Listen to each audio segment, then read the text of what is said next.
invented the electric toaster? Until very recently, the answer provided on Wikipedia was Scottish scientist Alan McMasters, who created the device in 1883. That's pretty remarkable when you consider electricity wasn't really in homes at the time. Edison produced an electric light bulb 4 years earlier in 1879. Electric lighting was installed in the White House in 1891. By the way, neither the president nor his wife would touch the fixtures at the time for fear of electrocution. They let the staffers do that.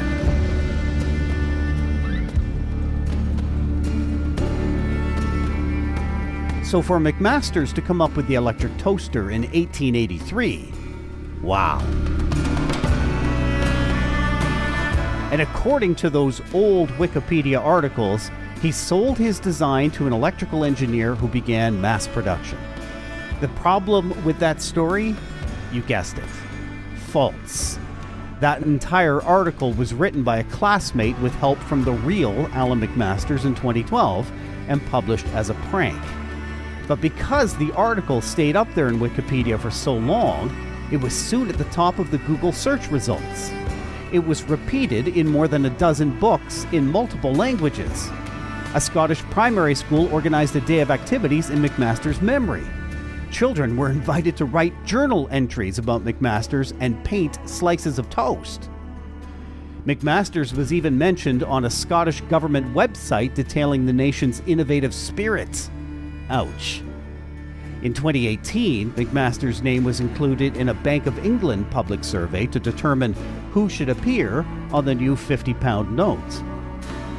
Today, on Stories and Strategies, from bread to branding, using Wikipedia in your marketing strategies, and keeping things crisp.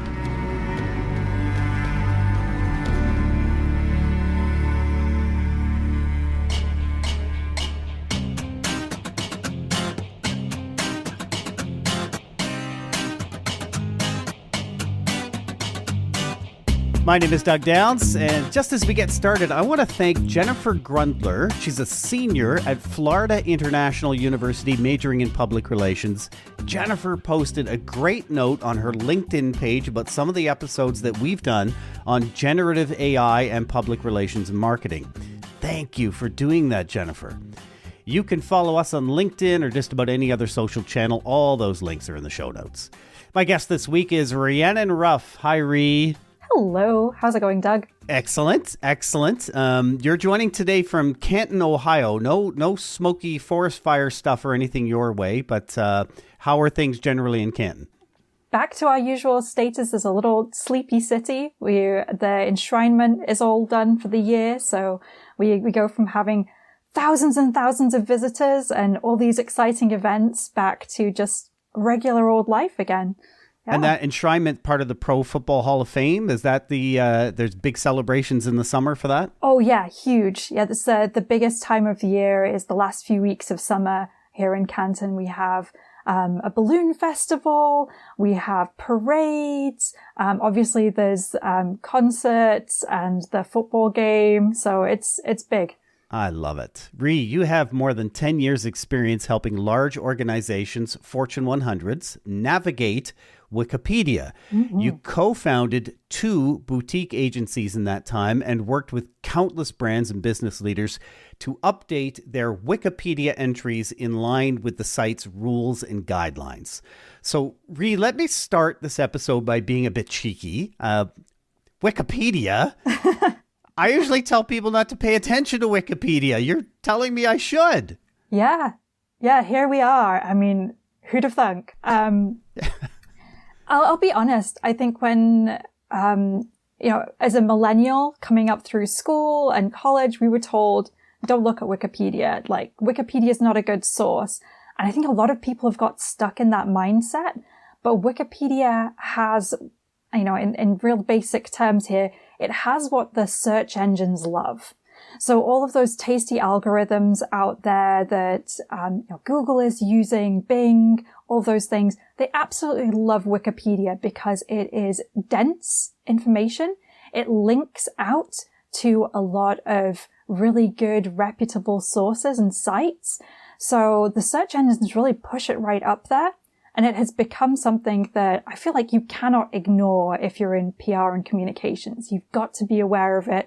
You've got to be aware what it's saying about you and your brand, and you've got to know how to deal with it. And you mentioned that it's always kind of been regarded as this sketchy source. Quote, the encyclopedia that anyone can edit. That's been their type. Well, if anybody can, God bless democracy. But if anybody can edit, that could be a problem. It's complicated, though. I've read there are about 7 million articles on Wikipedia and fewer than 125,000 regular editors. Do those sound right? And what does that mean in terms of accuracy and stuff? So it actually has a huge impact on a lot of things across Wikipedia: accuracy, consistency, and also the types of topics that get covered by Wikipedia.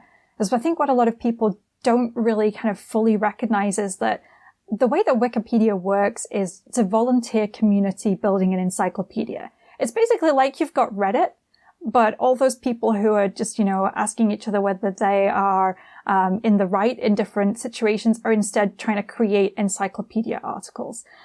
So as you can imagine, you've got all these different individuals. They're just doing this on their own time. They are not kind of beholden to any particular structure in terms of how they do that, when they do that, when they should be making updates to a page, any of that type of stuff. They're just coming in here and they're volunteers and they're creating this.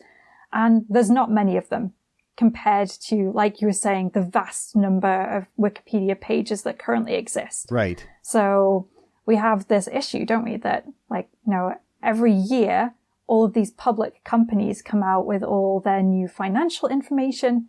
Who's making that update? If editors have so many pages each that they have to kind of cover, they're not going to be interested in every single topic. So a lot of the issues that we see on Wikipedia kind of across the board are things like, just basic information doesn't get updated about topics that aren't really fascinating to someone. So you can end up with niche areas on the site that are really well developed. And then you can end up with just, regular companies that are very large, but they just have not had any updates made to them in maybe, almost a decade. And that's the point of what you're trying to get across here, is that they need to, because the search engines and now with generative AI and its ability to pull things from that's important. I want to circle back to those 125,000 editors, volunteers. They don't get paid. No.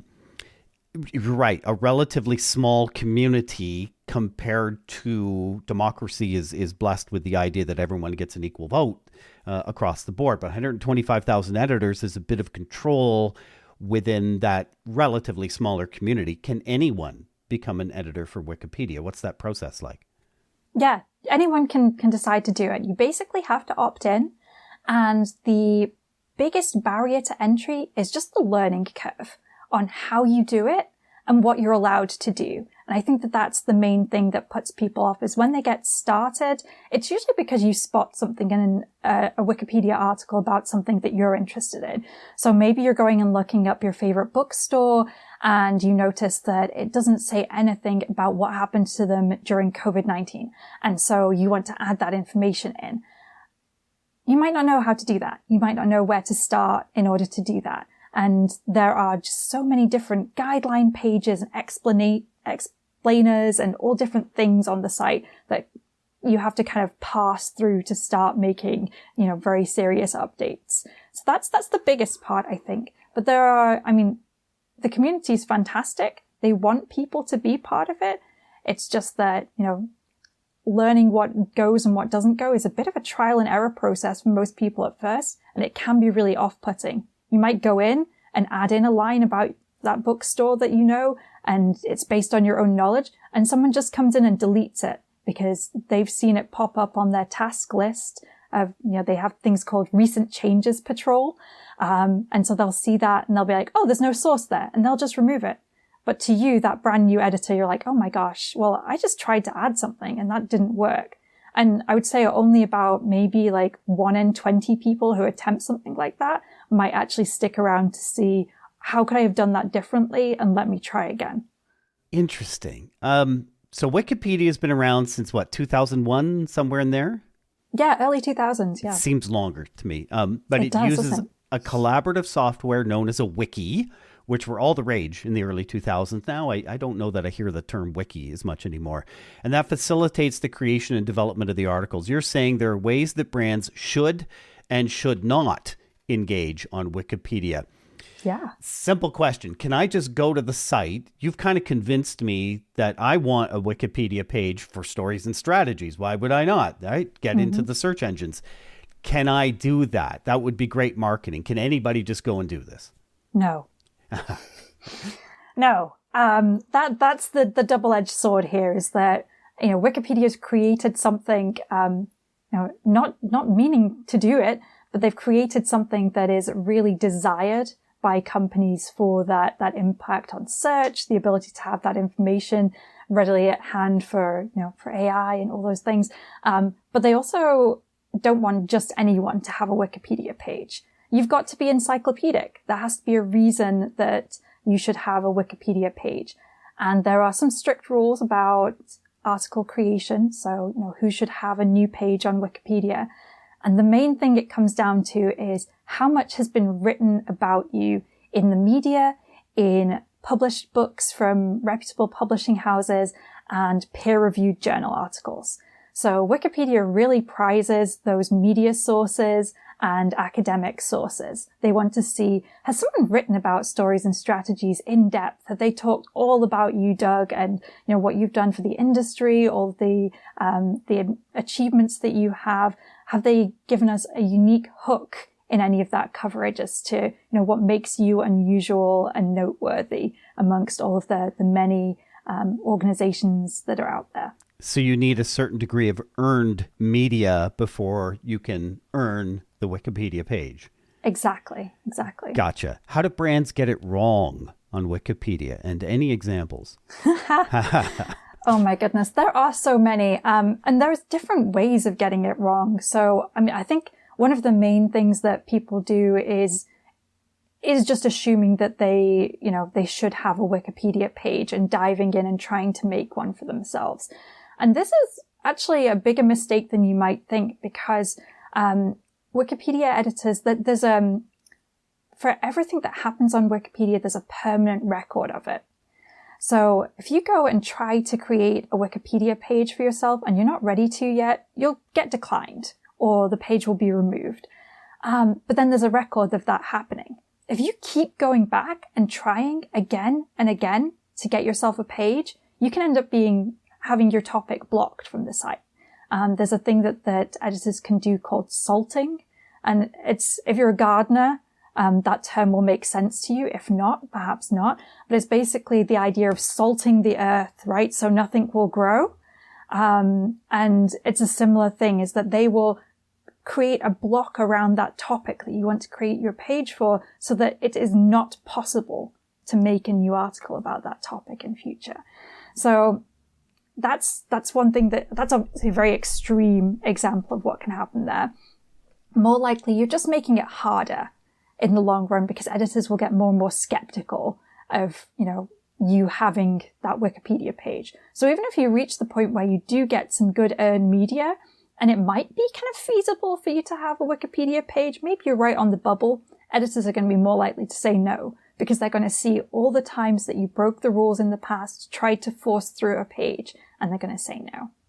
Interesting. Can you think of any companies off the top of your head that have run into an oopsie when it comes to publishing on Wikipedia?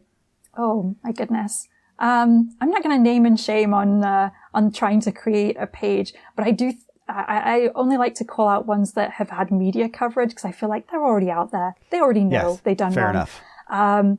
North Face, in the last few years, they had a campaign where, for them, like, clearly the folks who were putting it together, it made a lot of sense to them. They were like, this is going to do exactly what we want it to do. This is going to have we're going to get the visibility for the brand that we want from this. They didn't think about Wikipedia's rules at all when it came to it. So what they did was they went around trying to place images with their branded materials within Wikipedia articles about different related topics. So, on the page for like backpacking, for instance, it would have a new image that they'd uploaded to Wikimedia Commons, and they went and added to that page that had like a North Face jacket and a North Face backpack in it. And they almost got away with it, except that they went out and did a big case study, and it was published in a bunch of PR related outlets. And a Wikipedia editor spotted it and was like, "Oh no, excuse me, hold on one second." Mm-hmm. Because when they had done this, they'd replaced images that were perfectly fine. There was no reason to replace them. It wasn't like they took a poor image, replaced it with a better quality one. And at no point did they disclose what they were doing. And this is a huge no-no for brands on Wikipedia. If you want to get involved on Wikipedia, you have to be transparent. You've got to disclose that you're there on behalf of that brand. If North Face had come in and said, "Hey, we see that there's a lack of really great images on some of these articles. Our brand's been doing photography for years in all these different locations. We'd love to donate some to Wikipedia. Could we add some?" I feel like that could have been a really big win for the brand. But instead, all those images got removed from these articles because they didn't disclose to editors at all, and they didn't ask. And they didn't make a request to make those changes, which is the other thing that you need to do as a brand. You can't just go in and start editing and changing things that are related to your brand or that are intended to be promotional. You know what this actually reminds me of, hearing you describe this, is you have an awful lot of influence and power in the hands of relatively a few, 125,000 editors who have so much control. This kind of sounds like old media, the newspaper back in the 70s and the 60s, and earning your way above the fold to capture the headline. Is that accurate? Yeah, to be honest, yeah, I think that is. And it's very strange because as well, these are not trained individuals. When we talk about Wikipedia editors, these are folks from all different walks of lives. A large number of them are students. I once several years ago was quite surprised to realize that a very kind of, well-spoken, if you can put it that way, about someone who's typing, you're seeing, editor I was interacting with was actually a senior in high school. That's the other part of it too, is that not only do they have this power, but these are not folks who have received like a lot of training, a lot of that kind of background that professional journalists may have in terms of, how do you interrogate a source? How do you know if this information is true? So a lot of what they're doing is just sort of, absorbing Wikipedia's guidelines. Some of them have professional backgrounds that kind of help them with this. There are some academics who contribute to Wikipedia, which is wonderful. So obviously they bring that rigor to it. But they're really having to take these guidelines and use those to frame everything within their own, limits of their knowledge about how to decide whether a source is reliable or not, how to decide whether something should be included in an article or not. And the big thing that comes in a lot is bias, natural human bias. If, you're skeptical towards a topic, it's very hard to write fully neutrally about it, to not weigh more critical sources higher than you might do otherwise, to not consider positive details to be promotional, for instance. So yeah, there's a lot that makes Wikipedia kind of this very precarious balance. And editors are very aware of this too. That community are all kind of self-policing in that way. They're trying to kind of balance each other out. But it's imperfect, as all these systems are, as journalism is. So it's as democracy is, right? Yeah, it's a great parallel, though. I think, like thinking about Wikipedia in that same kind of way. I really appreciate your time today. Thank you, Rhi. Yeah, absolutely. Thanks, Doug. If you'd like to send a message to my guest, Rhiannon Ruff, we have her email in the show notes. Stories and Strategies is a co-production of JGR Communications and Stories and Strategies podcasts. If you liked this episode, please leave a rating. That really helps. Maybe tell Wikipedia it was good. One more favor, if I could ask. Share this episode with one friend. Thanks for listening.